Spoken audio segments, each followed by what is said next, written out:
The first twinge hit me as I was setting up for the evening shift at Bellini's. Nothing dramatic, just a dull ache that made me pause while arranging wine glasses. I pressed my palm against the small of my back, exhaled slowly, and continued working. 7 months of practice had made me an expert at hiding pain. "Elena, we need more napkins for table 12, Marco called from across the dimly lit restaurant floor, his voice barely audible over the soft jazz and murmur of conversation. "Coming," I answered, my voice steadier than I felt. Bellini's was the kind of upscale Italian restaurant where the wealthy came to be seen without being obvious about it. Crystal chandeliers cast a golden glow over dark wood and cream tablecloths. The air was perfumed with garlic, fresh basil, and expensive cologne. I'd been lucky to get hired here 6 months ago when I desperately needed the money and the flexible hours. The manager had been surprisingly understanding about hiring a visibly pregnant woman, though I'd told him my husband was away on military duty, a lie that seemed kinder than the truth. I slipped through the kitchen doors, grabbing a stack of freshly pressed napkins. Another twinge, sharper this time. 36 weeks and 4 days pregnant. Not yet. Please, not yet. I still had almost a month to figure things out. The weight of my secret felt heavier than my swollen belly. I'd managed to conceal my condition from most people in my life with loose clothing and careful scheduling. Even here at work, my black uniform and apron disguised my shape reasonably well in the dim lighting. But time was running out, and I still had no plan for what came next. I pushed through the swinging door back into the dining room, napkins balanced on my arm when I felt it. A subtle shift in the atmosphere. The maitre d' stood straighter, the bartender's hands stilled mid-pour. Even the patrons seemed to lower their voices, as if on cue. He had arrived. I'd never seen him up close before, only glimpsed him from a distance on the 3 previous occasions he'd dined here during my shifts. Everyone called him Mr. Russo, though whispers in the kitchen suggested his first name was Dante. He owned half the waterfront district, according to Marco, though nobody seemed to know exactly what his business entailed. The staff treated his rare appearances with a mixture of terror and excitement. Today, he'd entered with his usual entourage, 2 broad-shouldered men in dark suits who scanned the room before he took a step inside. A third man waited by the door, eyes constantly moving. His security moved with practiced precision, checking sight lines and exits before one of them nodded, allowing their boss to proceed to his usual corner table. I kept my head down, focusing on delivering the napkins to table 12. From the corner of my eye, I could see him, tall and imposing in what was clearly a custom suit, dark hair slicked back, his jawline sharp enough to cut glass. He moved with the confidence of someone who had never needed to question his place in the world. "Elena," Marco hissed, appearing suddenly beside me. "Mr. Russo's table, now." "What? But that's not my section tonight." "Sophia called in sick. Just do it, please." Marco's expression left no room for argument. My heart hammered against my ribs as I made my way across the room. Another pain radiated across my abdomen, making me pause for the briefest moment before I could compose myself. I approached the table with my eyes lowered respectfully. "Good evening, gentlemen. Welcome to Bellini's." My voice sounded thin and unfamiliar to my own ears. That was when I felt it. His gaze. I hadn't directly looked at him yet, but I could feel his attention like physical pressure against my skin. Slowly, I raised my eyes. Dante Russo was studying me with an intensity that made my throat go dry. His eyes were so dark they appeared almost black in the restaurant's dim lighting, set under straight brows and a face that would have been classically handsome if not for the scar that ran from the corner of his right eye down to his jaw. It didn't detract from his looks. If anything, it added to the aura of danger that surrounded him like a second skin. "You're new," he said. Not a question.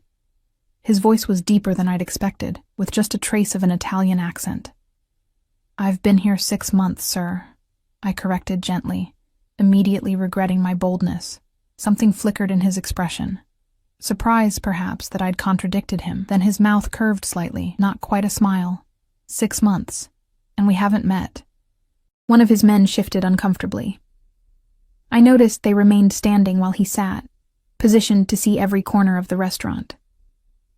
I believe you usually dine here on Thursdays, I explained. I normally work Monday through Wednesday. His eyebrow lifted slightly. You've noticed my schedule. Heat crept up my neck. The staff always prepares when you visit, Mr. Russo. He leaned back, studying me more carefully. I resisted the urge to step back, to wrap my arms protectively around my middle. Under the loose black apron, my baby shifted, as if sensing my discomfort. Your name? Elena Costello. Italian? He asked, his interest clearly piqued. On my mother's side, Napolitano. He nodded approvingly. The daily special, Elena from Napoli, and your recommendation for wine. I described the chef's special, a seafood risotto with saffron, and suggested a crisp white wine that would complement it. Throughout my recitation, his eyes never left my face, as if memorizing every feature. I felt stripped bare beneath his gaze, vulnerable in a way that had nothing to do with my pregnancy. As if he could see every lie I'd ever told, every fear I harbored. Perfect, he said finally, dismissing me with a slight nod. Relief washed over me as I retreated to place his order. In the kitchen, I leaned against the cool tile wall, breathing deeply to calm my racing heart. He asked for you specifically last time he was here, Marco said, appearing beside me with a tray of appetizers. But you weren't working. The information landed like a stone in my stomach. What? Why would he ask for me? Marco shrugged. Who knows why he does anything? Just keep him happy, Elena. We need him to keep coming back. The rest of the evening passed in a blur of service and increasing discomfort. The pains were coming more frequently now. Not contractions, I told myself firmly. Just Braxton Hicks, false labor. But by 11, when Russo's party was finishing their after-dinner drinks, I was struggling to maintain my composure. I approached their table with the check, every movement carefully controlled to hide my discomfort. As I placed the leather folder beside his hand, Russo looked up, his dark eyes narrowing.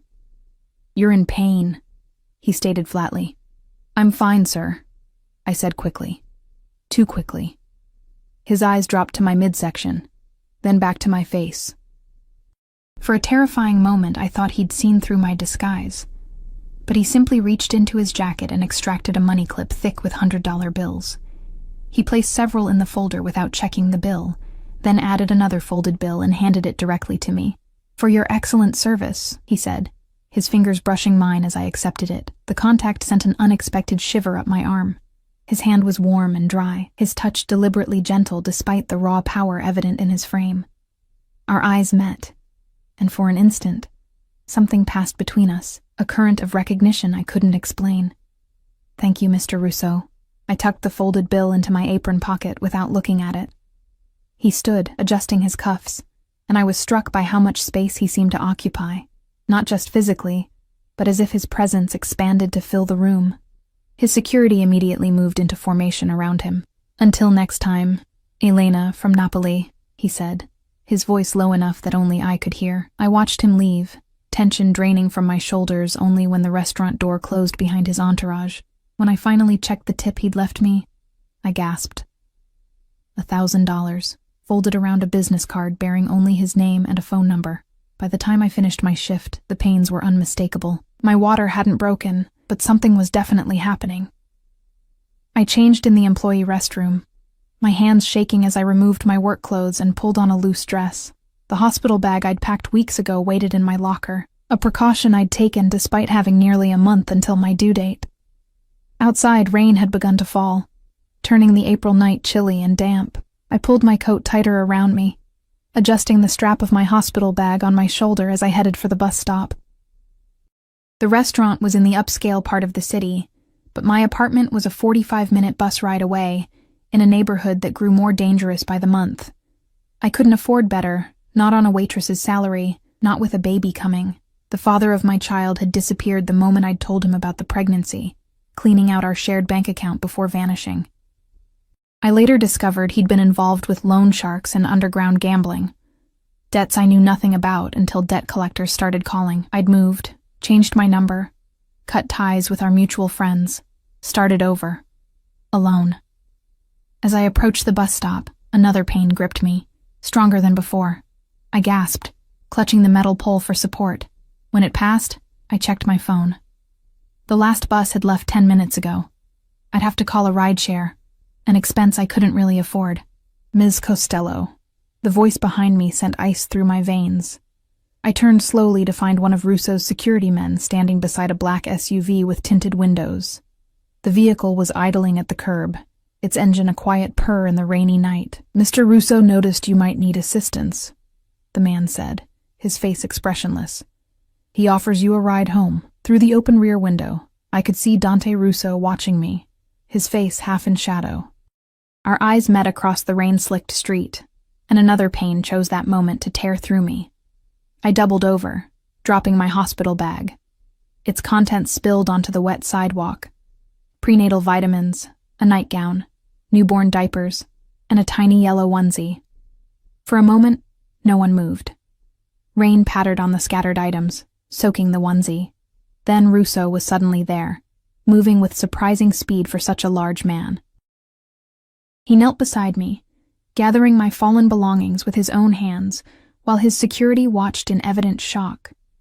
When he picked up the tiny yellow onesie, his expression changed.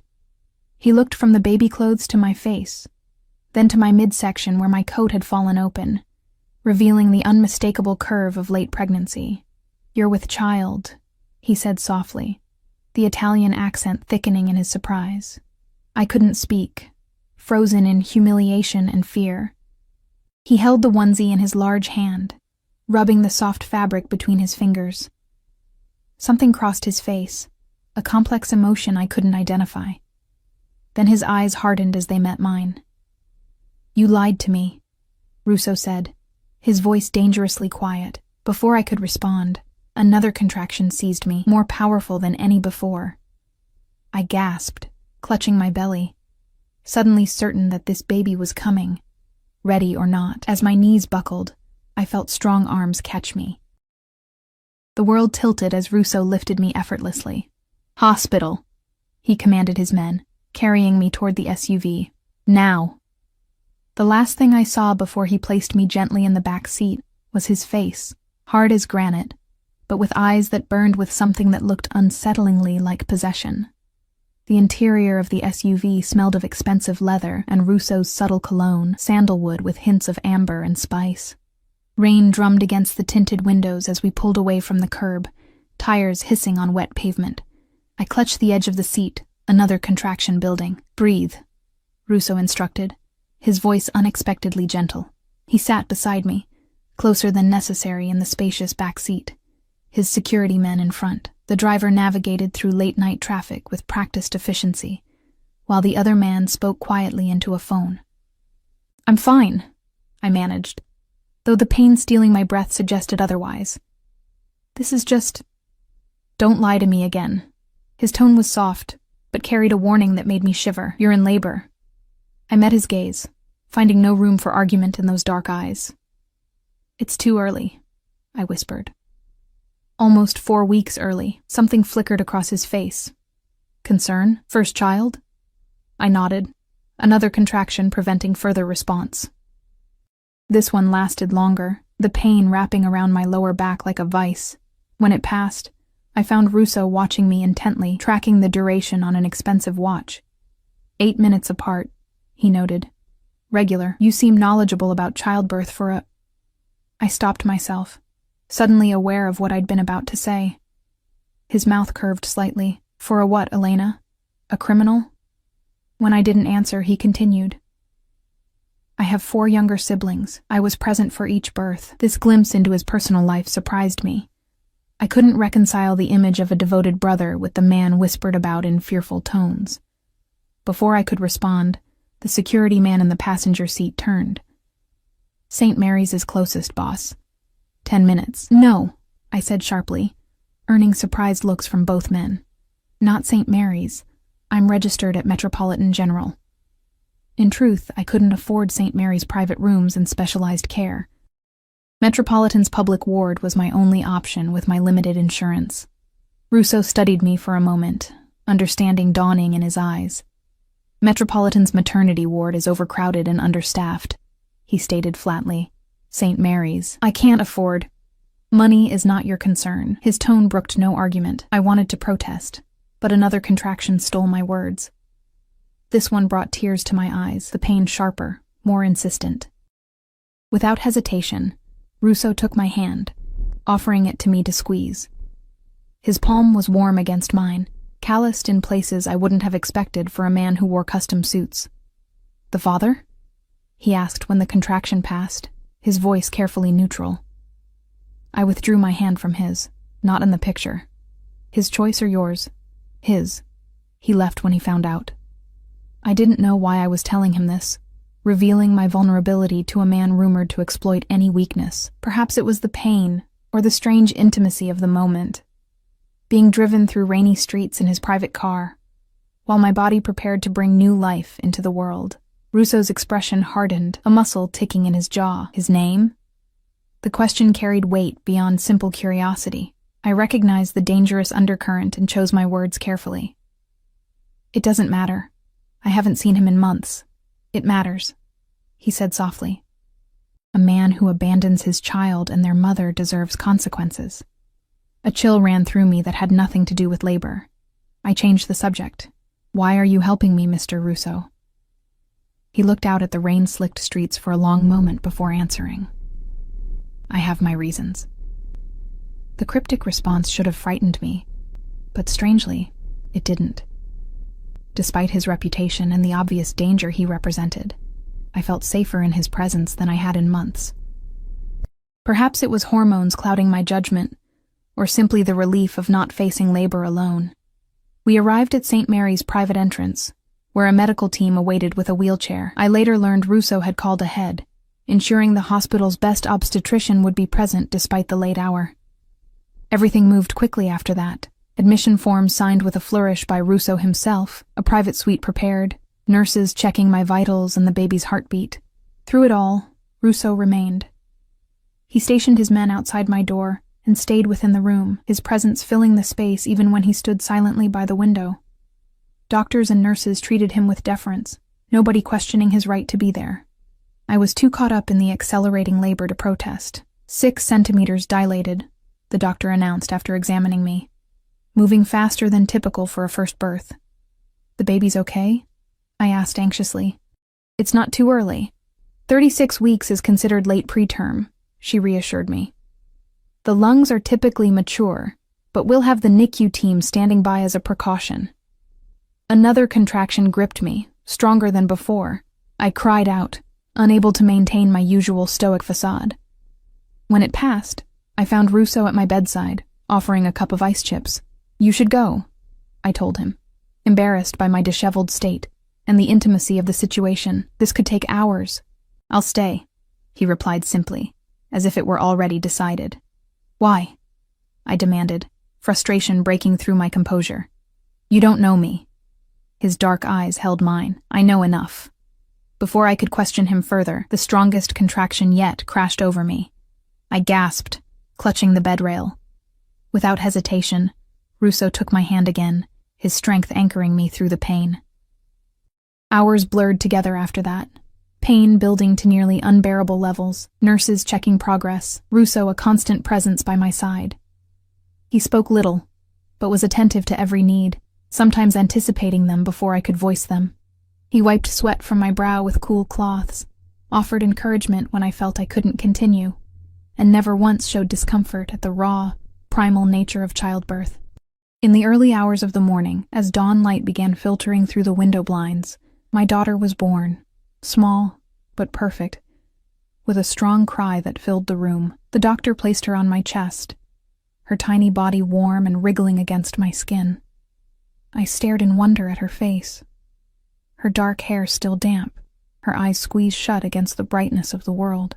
"She's beautiful," I whispered, tears streaming down my face. "Hello, Sophia."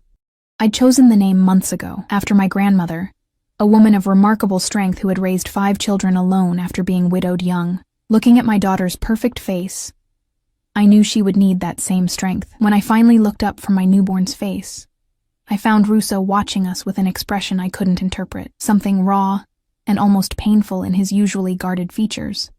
Our eyes met over my daughter's head, and for a moment, something profound and unspoken passed between us. A nurse approached, asking if I wanted her to take the baby for measurements and tests. I nodded reluctantly, already feeling the ache of separation as she lifted Sophia from my arms. 5 pounds, 6 ounces, the nurse announced after weighing her. Small, but excellent weight for 36 weeks. As the medical team attended to Sophia, I became aware of my exhaustion, the room spinning slightly as fatigue caught up with me. Russo must have noticed because he was suddenly beside me, his hand steady on my shoulder. Rest, he said quietly. I'll watch over you both. I wanted to ask what he meant, to question why this dangerous man seemed so invested in me and my child, but darkness was already pulling me under. The last thing I saw before sleep claimed me was Dante Russo standing by the bassinet where they had placed my daughter, his powerful frame incongruous next to her tiny one, his expression softer than I'd thought possible for a man like him. I woke to sunlight streaming through windows and the quiet sounds of a newborn's snuffles. For a disoriented moment, I thought I was home, until the hospital room came into focus. Sophia was in a clear bassinet beside my bed, swaddled in a soft blanket, and there in the corner, Russo sat in an armchair, his jacket removed, shirt sleeves rolled up, watching us both. He didn't look like a man who had been awake all night. His composure was intact, though a shadow of stubble darkened his jaw. "Good morning," he said, rising smoothly. "The doctor says you both can leave tomorrow if all remains well." I struggled to sit up, wincing at the soreness that permeated my body. "You stayed all night?" "Of course." As if his presence at my childbirth were the most natural thing in the world. As if we weren't strangers connected by the thinnest of threads, a few restaurant interactions, and one rainy night. "Mr. Russo, Dante," he corrected. "After what we've shared, I think you've earned the right to use my first name." The intimacy of it struck me. In that moment, watching him move toward my child with such careful attention, I realized how thoroughly our lives had become entangled in the span of a single night. "Dante." I tested the name, finding it suited him. "I appreciate everything you've done, but I don't understand why. Why help me? Why stay?" He turned from the bassinet to face me fully, his expression serious. "When my mother died giving birth to my youngest sister, I made a promise that no woman in my territory would face childbirth alone if I could prevent it." The personal revelation stunned me. This wasn't what I'd expected, not charity or obligation, but something deeply personal. "I'm sorry about your mother," I said softly. He nodded once, accepting my sympathy, then continued. "But that's not the only reason, Elena." There was something in his voice that made my pulse quicken. He approached my bedside, his movements deliberate as a predator's. "From the moment I saw you at Bellini's 3 months ago, I've been watching you," he said, his voice low. "Trying to understand why I couldn't get you out of my thoughts." My heart raced. 3 months? But I only served you last night. A slight smile curved his mouth. "I come to Bellini's specifically to see you. When you weren't there on Thursdays, I started varying my visits." The revelation sent a shiver down my spine. Not entirely from fear. I struggled for words. Unsettling. "It unsettled me as well," he admitted. "I'm not a man accustomed to being distracted." A small cry from the bassinet interrupted whatever he might have said next. Instinctively, I moved to get up. But Dante was faster. With surprising gentleness, he lifted Sophia, supporting her head with practiced ease, and brought her to me. "She has your eyes," he observed as I took her, though her eyes were the unfocused dark blue of all newborns. As I cradled my daughter, the reality of my situation crashed over me. Tomorrow we would leave this hospital and return to my tiny apartment in a dangerous neighborhood, with barely enough savings to cover next month's rent. The future I'd imagined for us seemed suddenly precarious. Dante watched me, reading the worry on my face with unnerving accuracy. "Tell me about him," he said quietly. "The father." I looked down at Sophia, her tiny face peaceful in sleep. The question hung between us, heavy with implications I couldn't fully grasp.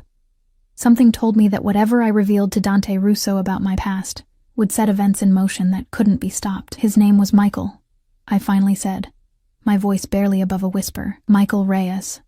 We met at a coffee shop where I worked before Bellini's. He was charming, attentive, I paused, embarrassed by my own naivety. I thought he was in real estate. Dante's expression remained neutral, but his eyes sharpened at the name. Continue. We moved in together after 4 months. Too fast, I know now. I stroked Sophia's cheek with my finger, marveling at the softness of her skin. When I got pregnant, everything changed. He became distant, started staying out late. Then one night, 2 men came to our apartment looking for him. What kind of men? Dante asked, his tone casual but his posture alert. The kind with guns under their jackets. I swallowed hard at the memory. They said Michael owed their boss money. A lot of money. Dante's jaw tightened. And then? When I confronted him, he promised he'd fix everything. The next day, I woke up to an empty apartment and an empty bank account. The humiliation of those days still burned. He left a note saying I'd be better off without him, that he was in too deep. With whom? The question was soft but insistent. I hesitated. He never said specifically, but I found matchbooks from the Royal Flush Casino in his things. Something flickered in Dante's eyes. Recognition, and something darker. The Royal Flush was rumored to be owned by the Moretti family, Dante's chief rivals in the city's underworld, according to kitchen gossip at Bellini's. You've been alone since then? He asked. I nodded. I changed my number, moved across town, started over. Yeah, and the men who came looking for him? Never saw them again, I said. I assumed they were tracking Michael, not me. Dante stood and moved to the window, his back to me. Sunlight outlined his powerful frame, throwing his face into shadow. The debt doesn't disappear just because he ran, Elena. A cold fear settled in my stomach. What do you mean? He turned, his expression grave.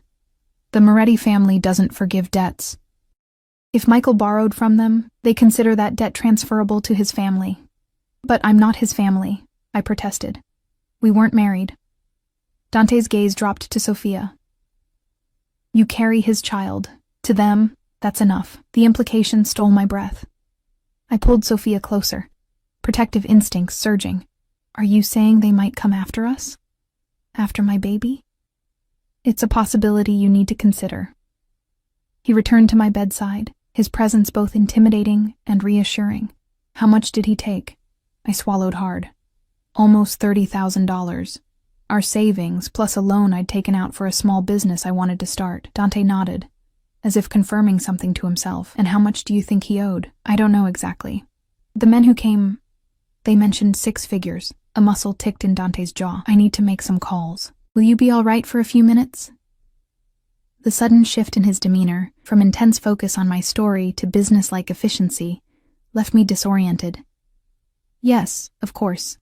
He hesitated at the door. Elena, I want you to consider something. When you leave this hospital, you have options beyond returning to that apartment. Before I could ask what he meant, he was gone, the door closing quietly behind him. One of his security men remained visible through the small window, standing sentinel outside my room. I looked down at Sophia, sleeping peacefully in my arms, unaware of the complications surrounding her entry into the world. What have I gotten us into, little one? I whispered. A nurse came to check on us, helping me with Sophia's first feeding and showing me how to change her diaper. The normalcy of these actions grounded me, pushing thoughts of debt and danger to the background temporarily. By the time Dante returned an hour later, I had almost convinced myself that my fears were exaggerated. One look at his face erased that comforting fiction. What is it? I asked, immediately tense. Dante closed the door carefully before speaking. Michael Reyes borrowed $150,000 from the Moretti family 8 months ago. He lost most of it gambling at their casino, then tried to double his money with a cocaine deal that went bad. My stomach dropped. How do you know this? I have sources. He said it simply, a statement of fact. The Morettis have been looking for him. When they couldn't find him, they started looking for connections. They know about you, Elena, and now they know about the baby. Terror gripped me, my arms tightening instinctively around Sophia. What will they do? Dante sat on the edge of my bed, closer than before, They'll use you to draw him out if they can. If that fails, they might—" He hesitated, clearly weighing his words. "There are men in their organization who would consider the debt transferable to his child. That's insane," I whispered, horrified. "She's an innocent baby. The world we operate in isn't concerned with innocence." His voice was gentle but matter-of-fact. "It's about power, leverage, and example setting. We," I repeated, focusing on his choice of words. "The world we operate in. You're talking about yourself, too." He met my eyes directly. "Yes. I won't pretend to be something I'm not, Elena. But there are differences between the Moretti approach and mine." I swallowed hard. "What differences?" "I don't target innocence. I don't involve children in adult matters." His eyes were intense, willing me to believe him. "And I protect what's mine." The implication hung between us, unspoken, but clear. In some way I couldn't fully comprehend. He had decided that Sophia and I fell under that category. "Why?" I asked. The question that had been burning since he'd appeared outside Bellini's the night before. "Why would you consider us yours?" For the first time, I saw uncertainty cross Dante's face, a crack in his usual composure. He looked at Sophia, then back at me. "I lost my mother and nearly lost my sister in childbirth," he said slowly. "That creates a sensitivity." He paused, choosing his words carefully. "But with you, it's more than that. From the first time I saw you at Bellini's, your grace under pressure, your quiet strength, I felt drawn to you in a way I can't fully explain." The confession, delivered in his usual controlled manner, nonetheless revealed vulnerability I hadn't expected from him. "And now?" I pressed, needing clarity. "What happens now?" "Now I offer you protection," he said simply. "For you and Sophia." The way he said my daughter's name, with such care, sent a confusing warmth through me despite the circumstances. At what cost? Nothing came without strings in my experience. Something like approval flickered in his eyes at my directness. "No cost, Elena. This isn't a transaction." I laughed softly, disbelieving. "Everything's a transaction with men like—" I stopped myself. "Men like me?" he finished, not offended but curious. "You think you know what kind of man I am?" I met his gaze steadily. "I know your reputation. I've heard the whispers. Reputations serve purposes," he said cryptically. "But they rarely tell the whole truth."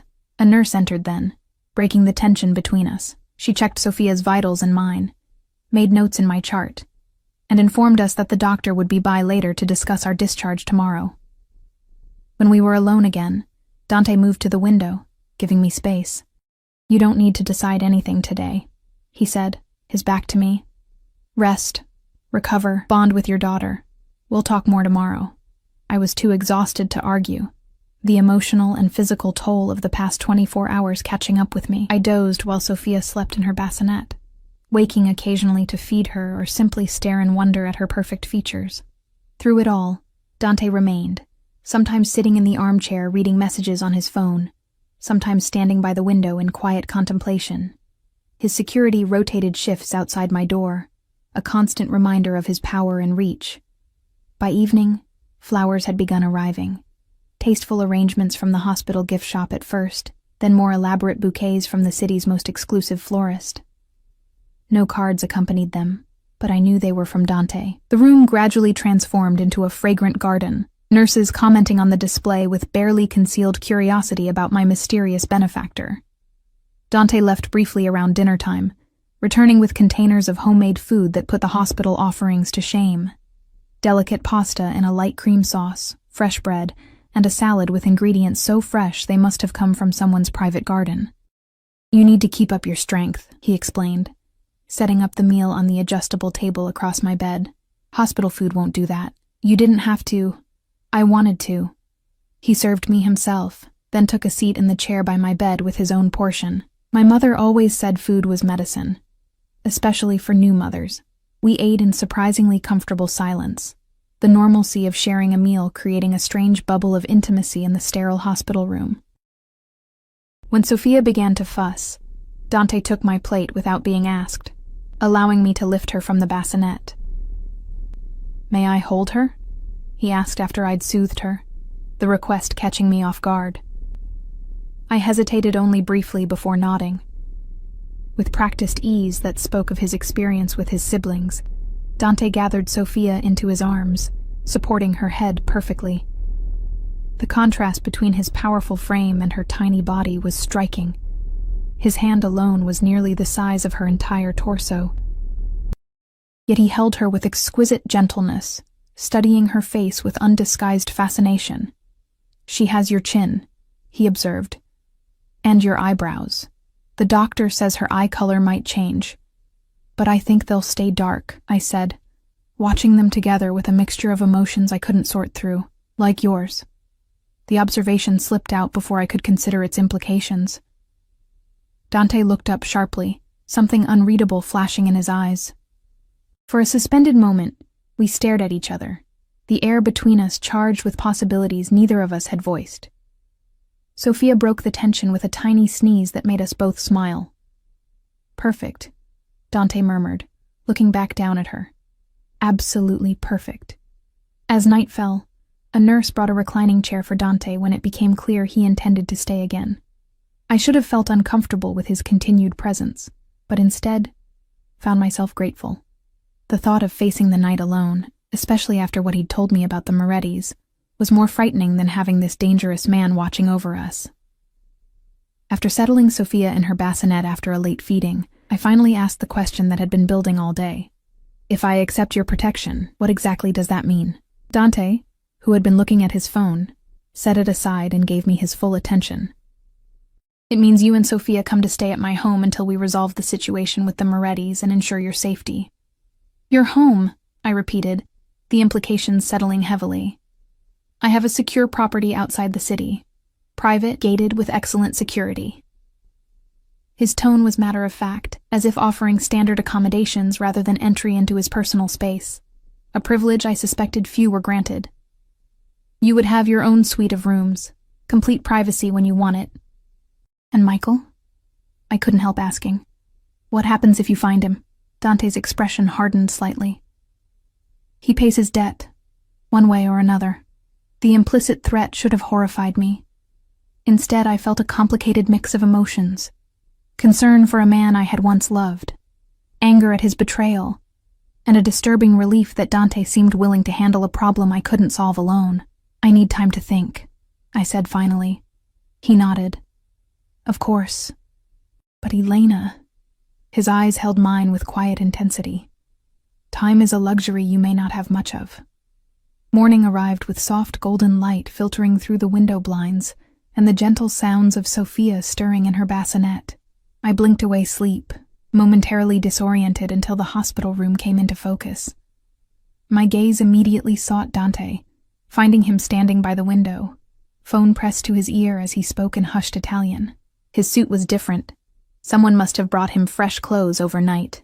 When he noticed I was awake, he ended his call and approached the bed. "Good morning," he said, his deep voice soft in deference to Sophia. "The doctor will be by soon to discuss discharge. How are you feeling?" "Sore. Tired." I pushed myself up, wincing at the lingering pain, but better than yesterday. He nodded, studying me with those penetrating eyes that seemed to see more than I wanted to reveal. "You've made a decision." It wasn't a question, but I answered anyway. "Yes." Before I could elaborate, a nurse entered to check my vitals and help me to the bathroom. By the time I emerged, freshly washed and changed into clean pajamas that had mysteriously appeared overnight, certainly not the worn nightgown from my hospital bag, Sophia was being examined by a pediatrician. Dante stood nearby, watchful as the doctor gently assessed my daughter. "She's doing wonderfully," the pediatrician announced, smiling as she swaddled Sophia back into her blanket. "Excellent muscle tone, strong reflexes, and she's already regained her birth weight, which is unusual, but very good news for a late preterm baby." Relief washed over me. The past 36 hours had been so consumed with unexpected developments that I'd had little time to worry about the medical aspects of Sophia's early arrival. "So we can go home today?" I asked, careful not to look at Dante as I said home, the word now loaded with unspoken complexity. "Yes. I'll sign the discharge papers this morning. Do you have an infant car seat installed?" Before I could admit that I hadn't yet purchased one, It had been next month's planned expense. Dante spoke. "Everything is arranged," he said with quiet authority. "The car seat was installed yesterday." The doctor nodded, apparently unsurprised by his involvement. As she left, my obstetrician arrived, confirming that I, too, was cleared for discharge. Through it all, Dante remained a commanding presence in the room, answering questions when appropriate, but mostly observing with the focus of a man accustomed to controlling his environment. When we were finally alone again, I cradled Sophia against my chest, gathering courage for what I needed to say. "I'll accept your protection," I began, meeting his gaze directly. "But I need to understand exactly what I'm agreeing to. I need parameters." Something like respect flickered in his eyes. "Of course. I won't be kept prisoner, even in a gilded cage. Sophia and I will stay with you temporarily, until this situation with the Morettis is resolved. But I maintain my independence. I keep my job at Bellini's." "Absolutely not," he interrupted, his tone brooking no argument. "Bellini's is too public, too exposed. The Morettis know you work there." I bristled at his commanding tone, but couldn't deny the logic. "Fine, but I need to work. I can't just—" "You've just given birth," he countered, softening his approach. "Take time with your daughter. When you're ready to work again, we can discuss options that don't compromise your safety." The reasonableness of this made it difficult to argue. "All right, but I won't be financially dependent on you." A smile ghosted across his lips. "Stubborn," he observed, not unkindly. "What else?" "I make my own decisions about Sophia. Her care, her future, everything." "Of course. She's your daughter." The immediate agreement should have reassured me, but something in his expression, a shadow of possessiveness, gave me pause. "And when this is over," I continued, "when the danger has passed, Sophia and I will be free to leave. No strings attached." This stipulation produced a visible reaction, a tightening around his eyes, a momentary tension in his shoulders. "You'll be free to make your own choices," he said carefully, "but Elena, I hope by then you'll have reconsidered what you want." The implications hung between us, unspoken but clear. This arrangement might begin as protection, but Dante expected, it to evolve into something else. "One more thing," I said, choosing to sidestep the dangerous territory his words had opened. "I want complete honesty, no secrets about the situation with the Morettis or Michael. I need to know what's happening, what the dangers are." This request seemed to surprise him. Most people prefer not to know the details of my business. I'm not most people. I held his gaze steadily, and this involves my child's safety. I won't be kept in the dark. A slow smile spread across his face, transforming his features from intimidating to almost boyishly charming. "No, you certainly aren't most people."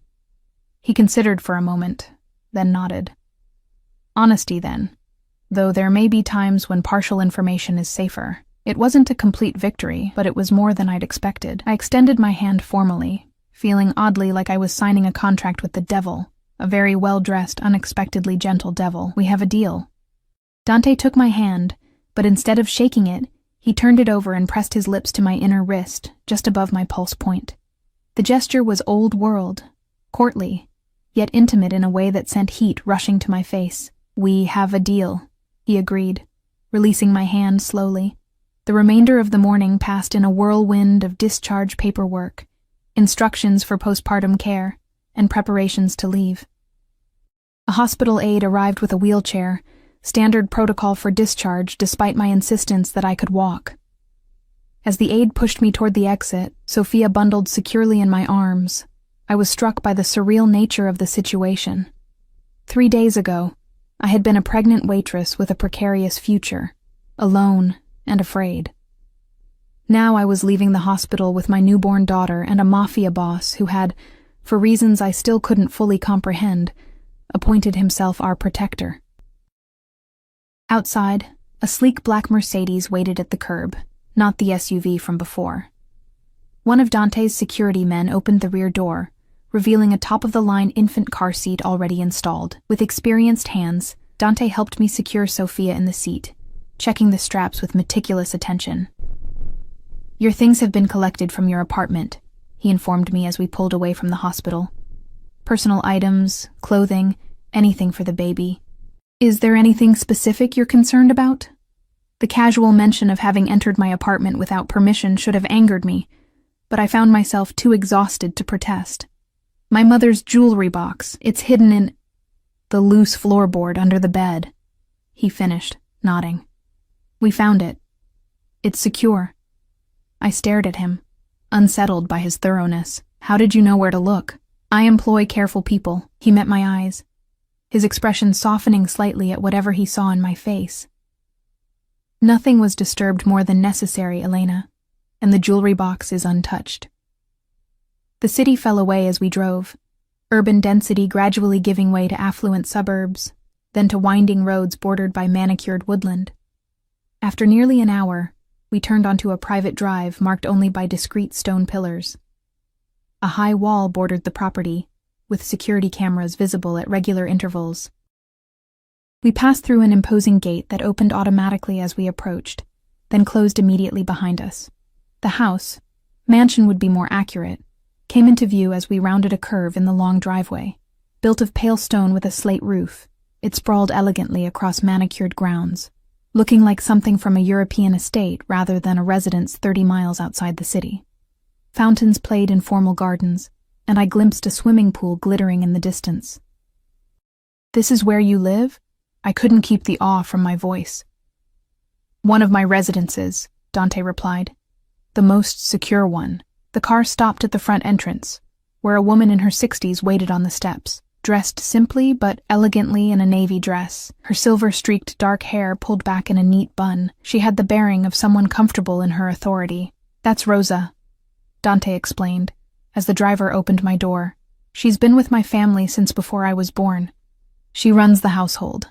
Rosa approached as Dante helped me from the car, her keen eyes taking in every detail of my appearance before shifting to Sophia. The little one, she said, her accent heavier than Dante's. Beautiful. She turned to me with a warm smile that transformed her stern features. Welcome, Miss Elena. Everything is prepared for you and the bambina. I murmured thanks, unsure of the proper protocol. Was she staff? Family? The line seemed blurred in Dante's world. Rosa will show you to your rooms, Dante said, carefully lifting Sophia's car seat. I have some business to attend to, but I'll join you for dinner if you're feeling up to it. The transition from his constant presence over the past 2 days to this sudden distance left me oddly bereft.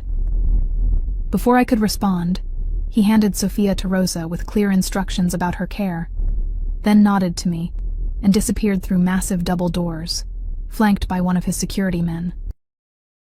Rosa, seeing my expression, patted my arm. He has been very worried, very busy making arrangements. Come, you must rest. She led me through an entrance hall with soaring ceilings and marble floors into a wing of the house that felt slightly less formal. The rooms Dante had mentioned turned out to be an entire suite, a sitting room decorated in soothing blues and creams, a bedroom with an enormous 4-poster bed, a luxurious bathroom with a soaking tub, and, most surprisingly, a fully furnished nursery connecting to my bedroom. I stopped in the doorway of the nursery, stunned. Everything was brand new and of obvious quality. A cherry wood crib with delicate bedding, a matching changing table stocked with supplies, a rocking chair beside a window overlooking gardens, and shelves filled with books and stuffed animals. When did he... I couldn't finish the question, overwhelmed by the implications. Rosa smiled, gently placing Sophia in the crib. Mr. Russo made the calls from the hospital yesterday morning. The designers worked through the night. She adjusted Sophia's blanket with practiced hands. He wanted everything perfect for you both. I sank into the rocking chair, suddenly lightheaded. The speed and thoroughness with which Dante had integrated us into his life was both touching and terrifying. This wasn't mere protection. It was absorption. You should rest while the little one sleeps, Rosa advised, practical and kind. There's a monitor beside your bed. I'll bring tea and something light to eat. Left alone, I wandered back to the bedroom, where I found my few possessions already unpacked and arranged. The worn duffel bag I'd used for years was nowhere in sight, replaced by an elegant wardrobe filled with my familiar clothes, alongside items I'd never seen before. new garments with designer labels still attached, too exhausted to process it all. I lay down on the cloud-soft bed, intending only to close my eyes for a moment. I woke hours later to Sophia's hungry cries through the monitor. Disoriented in the unfamiliar room, it took me a moment to remember where I was and how I'd gotten there. The reality of my new situation settled over me as I lifted Sophia from the crib and settled in the rocking chair to feed her. I had entered Dante Russo's world, a world of wealth, power, and danger I scarcely comprehended. In trying to protect my daughter from one threat, I had aligned myself with a man who represented an entirely different kind of danger. Not to our physical safety, perhaps, but to my independence, my future plans, and most alarmingly, my heart. As Sophia nursed contentedly, oblivious to the complexities surrounding her, I gazed out at the manicured gardens bathed in late afternoon light and wondered what price we would ultimately pay for Dante Russo's protection. Days at Dante's estate blended together in a haze of newborn care and gradual recovery. I settled into a routine dictated by Sophia's needs, feeding, changing, short periods of sleep when she allowed it. Rosa proved invaluable, offering guidance without overstepping and giving me space to bond with my daughter. I learned she had raised Dante after his mother's death, a relationship that explained his unwavering trust in her. Dante himself remained a complex presence, intensely involved yet maintaining careful distance. He joined us for dinner each evening in a sun-filled conservatory, where conversation flowed more easily than I'd expected. He asked thoughtful questions about my background, my dreams before life had complicated them, listening with genuine interest to stories of my childhood in a small coastal town, my move to the city for college, the small cafe I'd hoped to open someday. A cafe specializing in Italian pastries, he mused one evening, a week after our arrival. Your grandmother's recipes, you said. I nodded, surprised he'd remembered that detail from a conversation days earlier. She was from a small village outside Naples. Her sfogliatelle was famous in our hometown. You should write down her recipes, he suggested, before they're lost. The simple encouragement touched me unexpectedly. In Michael's presence, my culinary ambitions had always seemed secondary, something to pursue eventually after his career was established. Dante's immediate validation felt like water on parched soil. True to our agreement, he kept me informed about the search for Michael and the situation with the Morettis. Each update was delivered factually, without unnecessary details, but with enough information that I understood the evolving threats. My men traced Michael to Miami 3 days ago, he informed me on our 10th day at the estate, joining me on the terrace where I was enjoying morning sunshine while Sophia slept in a bassinet beside me. He's working as a bartender at a beach club under the name Miguel Rodriguez. Florida, I said softly, memories of Michael's endless talk about retiring to Miami someday suddenly taking on new meaning. Has he been there the whole time? No. He went to Las Vegas first, trying to win back what he'd lost. Dante's expression hardened. He failed spectacularly, doubling his debt to the Morettis through their Vegas connections.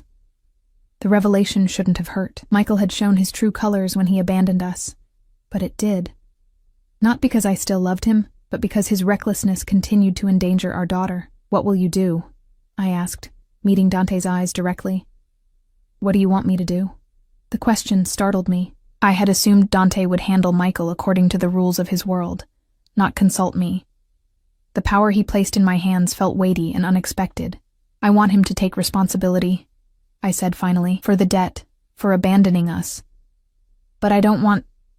I stopped, unsure how to phrase my concern without sounding accusatory. You don't want him dead, Dante finished, no judgment in his tone. No. Despite everything, he's Sophia's father. Dante's jaw tightened momentarily at the reminder, but he nodded. Then I'll give him a choice, pay his debt in full, or work it off under my supervision. He'll never agree to work for you. A smile touched Dante's lips, cold and certain. He'll agree when the alternative is the Morettis' solution. I shivered despite the warm morning. 2 weeks in Dante's world had taught me enough to know what that meant. 3 days later, I woke from an afternoon nap to find Dante standing in my bedroom doorway. watching me with an intensity that made my pulse quicken. "What is it?" I asked, sitting up quickly. "Is it Sophia?" "She's fine. Rosa took her for a walk in the gardens." He entered the room fully, elegant as always in a tailored suit despite the weekend. "We found surveillance equipment in your old apartment. The Morettis have been watching for your return." Fear, sharp and cold, sliced through me. "They know about Sophia?" "Yes, and they know you're under my protection now." "Is that better or worse?" "Complicated," Dante admitted, sitting beside me on the bed, close enough that I could smell his cologne. "The Moretti patriarch and I have an understanding. We don't directly target each other's operations, but he views Michael's debt as his business, not mine." "And me? Sophia? What are we to you that would make him hesitate?" The question had been building since that first night, and now it spilled out, demanding clarity. Dante reached for my hand, his touch surprisingly gentle for a man capable of such violence. "You know what you are to me, Elena." "No," I challenged, newfound courage rising from maternal protectiveness. "I don't. Tell me." He studied our joined hands, thumb brushing my wrist where my pulse raced. "From the moment I saw you at Bellini's, something in me recognized something in you. A resilience, a quiet power." His eyes met mine, dark and intent. "I've built my life around recognizing value others miss. I'm not a business acquisition," I said sharply. "No, you're far more precious." His directness was breathtaking. "I've never believed in fate, Elena. I believe in seeing opportunities and seizing them. But with you—" He paused, seeming to search for words, unusual for a man so articulate. "With you, I felt something I cannot explain, a certainty." "About what?" "That you belong in my life, that I belong in yours." He lifted my hand, pressed his lips to my knuckles. "That Sophia deserves a father who would die to protect her, not one who abandoned her before birth." The declaration hung between us, its implications staggering. Not just protection, not just attraction, but a future, a family. The boldness of his vision should have frightened me. But after weeks in his presence, witnessing his unwavering commitment, his gentle interactions with Sophia, the glimpses of the man beneath the powerful exterior, fear wasn't what I felt. "Dante," I began, uncertain how to respond to such certainty when my own feelings remained complicated. The moment shattered as his phone rang.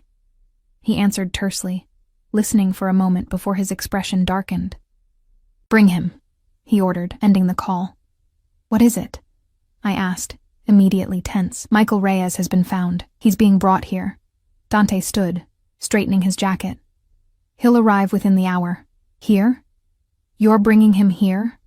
Panic fluttered in my chest. "But Sophia will remain with Rosa in the East Wing, far from where I'll conduct this business," he assured me. "You have a choice, Elena. You can be present when I speak with him, or you can distance yourself entirely." I thought of Michael, his easy smile, his passionate declarations of love, his final betrayal. "I want to see him," I decided. "I need to." Dante nodded, unsurprised. "Then dress. I'll send Gianna to help you." An hour later, I sat in Dante's study wearing a simple black dress Gianna had selected from my new wardrobe. The room reflected its owner, masculine but refined, with leather-bound books lining the walls and a massive desk dominating the space. I perched on a leather sofa, Dante standing protectively beside me as the door opened. Michael looked smaller than I remembered, thinner and deeply tanned from the Florida sun. His eyes widened in shock when he saw me. "Elena?" He took a step forward, halting when Dante shifted slightly. "What are you doing here? Are you okay? Did he hurt you?" The concern in his voice, after months of silence, ignited a fury I hadn't realized I was harboring. "Did he hurt me?" I repeated, voice trembling. "No, Michael. He's the one who was there when our daughter was born 3 weeks ago. He's the one who protected us when the Morettis came looking for payment of your debts." Michael paled visibly. "Daughter? We have a daughter?" "Her name is Sophia," I said coldly. "She's beautiful and perfect, and she deserves better than a father who abandoned her before she was born." Shame crossed his face, quickly replaced by defiance. I left to protect you. The Morettis would have killed me, killed us both. You left to save yourself, Dante interjected, his voice dangerously soft, taking her money in the process. Michael's eyes darted between us, calculation replacing shame. What is this? Are you two together? Bitterness twisted his features. Jesus, Elena. I've been gone, 7 months? And you're already shacking up with Russo? I flinched at the crudeness, but Dante remained impassive. Your opinion is irrelevant, he told Michael. What matters is resolving your debt. You owe the Morettis $300,000 now, with interest. Michael's face crumpled. I can't pay that. I've got nothing. That's why I ran. You have 2 options, Dante continued, as if he hadn't spoken. Option 1. I pay your debt to the Morettis. In exchange, you work for me for 5 years under strict supervision, in my legitimate businesses. You'll receive a salary, part of which will go toward repaying me. You'll sign legal documents relinquishing all parental rights to Sophia, though Elena may permit supervised visits in the future if she chooses. Michael stared, stunned by the unexpected offer. And option 2? I return you to the Morettis with my apologies for interfering in their business. The color drained from Michael's face. They'll kill me. Yes, Dante agreed simply. They will. Some choice, Michael muttered. More than you gave Elena when you emptied her bank account and disappeared. The reminder silenced him. He looked at me. Really looked, for the first time since entering. I'm sorry, Elena. I never meant for any of this to happen. I studied the man I'd once believed I loved, searching for the charming, passionate person who had swept me off my feet. All I saw was weakness masked by bravado, selfishness disguised as charm. I forgive you, Michael, I said quietly, surprising myself with the truth of it. Not for your sake, but for mine. And for Sophia's. I don't want to carry this anger. Tears welled in his eyes, whether from genuine remorse or self-pity, I couldn't tell. Would you let me see her? Just once? I hesitated, looking to Dante. His expression remained neutral, leaving the decision entirely to me. After you've signed the papers, I decided. One supervised visit before you start working for Dante. After that, we'll see. Relief washed over Michael's face. Thank you. And I'll take the deal, he told Dante. I'm not stupid. Debatable, Dante replied dryly, gesturing to one of his men. Lorenzo will take you to review the paperwork. After Michael was escorted out, I remained seated, emotions churning. Dante knelt before me, taking both my hands in his. You are magnificent, he said softly. Stronger than he deserved. I feel free, I realized, the weight of anger and hurt lifting like mist in morning sunlight. Like the last piece of my old life is finally resolved, Dante's eyes held mine, more openly vulnerable than I'd ever seen them. Are you ready to begin your new life, then?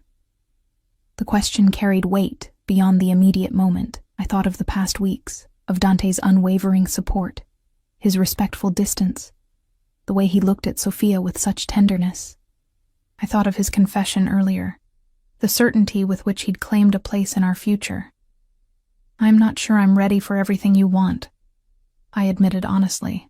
I can be patient, he replied, a smile touching his lips. I've built empires, Elena. I know that lasting foundations take time.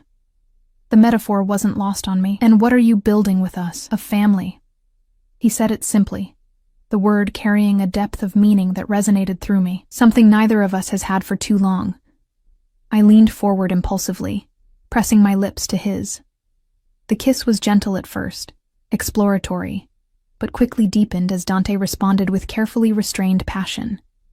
When we parted, both slightly breathless, I saw in his eyes a mirror of my own emotions, desire, hope, and cautious joy.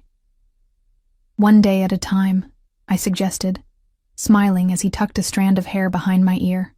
We'll build it together, one day at a time. Together, he agreed, sealing the promise with another kiss. 3 months later, I stood in the kitchen of Dante's city penthouse, our penthouse now, putting the finishing touches on a tray of sfogliatelle. My grandmother's recipes, carefully transcribed in a leather-bound book Dante had given me, had become the foundation for my new project, a small cafe in a building he owned downtown, set to open in the spring. Sophia slept peacefully in her bassinet nearby, growing stronger and more beautiful every day. From the living room came the low murmur of Dante's voice as he conducted business over the phone. His empire continued, but with subtle changes, more legitimate ventures, fewer shadows. For Sophia's future, he'd explained. For our family, the Moretti situation had been resolved through a complex negotiation I wasn't privy to, though I suspected it involved territorial concessions on Dante's part.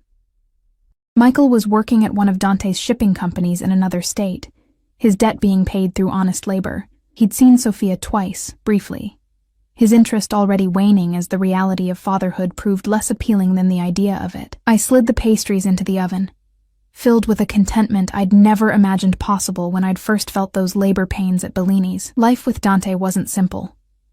Nothing about loving a man of his complexity and power could ever be simple. But it was rich with possibility, secure in a way I'd never known. When strong arms encircled my waist from behind, I leaned back against Dante's chest, savoring his solid presence. "Smells like heaven," he murmured, pressing a kiss to my neck. "My grandmother's recipe," I replied, turning in his embrace. "The first thing I'll serve when the cafe opens." His smile, still rare enough to be precious, warmed his entire face. "She would be proud of you, as I am." "Even though I still insist on working, on having my own business?" I teased, though the question had once held real concern. "Especially because of that," he answered seriously. "Your strength, your independence. These are what drew me to you, Elena. I never wanted to diminish them, only to protect them. To protect you." I touched his face, tracing the scar that had once seemed so intimidating. Now it was simply part of him, the man who had become my unexpected harbor in life's storm. "You've given us so much," I whispered. "Safety. A future. A home." Dante shook his head, gathering me closer. "You've given me more. A family. A heart I thought I'd lost years ago." He looked toward Sophia, his expression softening. "A reason to be better than I was." From the bassinet came a small sound, the beginning of Sophia's wake-up routine. We moved together to lift her, Dante's large hands gentle as he cradled her against his chest. Looking at them, this powerful man and the tiny girl he adored, I felt the final pieces of my heart click into place. My life had taken an unexpected turn that rainy night outside Bellini's, when a mafia boss had discovered my secret. What had begun in fear had transformed into something I never could have imagined. A love built on respect and honesty. A partnership of equals despite our different worlds. Sophia reached up, tiny fingers grasping Dante's, and his face transformed with joy. I leaned against them both, embracing the truth I'd finally accepted. Sometimes the most unexpected beginnings lead to the most beautiful endings. Or perhaps, I thought, as Dante's arm wrapped around me, drawing me into their embrace, not an ending at all, but the start of our greatest chapter.